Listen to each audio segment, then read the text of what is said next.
Mobile versus camera part 2.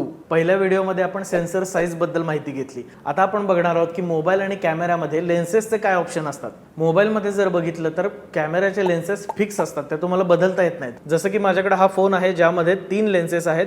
एक telephoto lens आहे, portrait lens म्हणतो आपण त्याला, दुसरा आहे मेन कॅमेरा लेन्स आणि तिसरा आहे ते वाईड अँगल लेन्स. प्रत्येक प्रकारच्या फील्ड ऑफ व्ह्यूसाठी म्हणजे वाईड अँगल असू दे, नॉर्मल असू दे आणि टेलिफोटो असू दे, या तिन्हीसाठी वेगवेगळे लेन्सेस दिलेले आहेत. आता ही जेवढी लेन्सेस आहेत या प्रत्येक लेन्सला वेगवेगळा सेन्सर असतो. जर फ्लॅगशिप काही मोबाईल सोडले तर बऱ्याचशा बाकीच्या मोबाईलमध्ये मुख्य कॅमेरा जो असतो तोच जास्त 45 किंवा 50 मेगापिक्सलचा देतात बऱ्याच वेळेला. वाईड अँगल लेन्स असू दे, मॅक्रो लेन्स असू दे, त्याचं जे रिझोल्युशन असतं ते 5 मेगापिक्सल किंवा 12 मेगापिक्सलच असतं.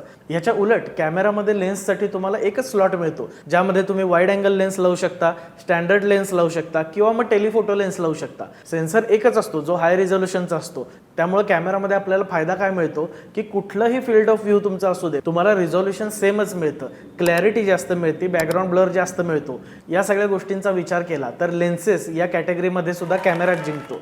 म्हणजे आतापर्यंत आपला स्कोअर आहे मोबाईल 0, कॅमेरा 2.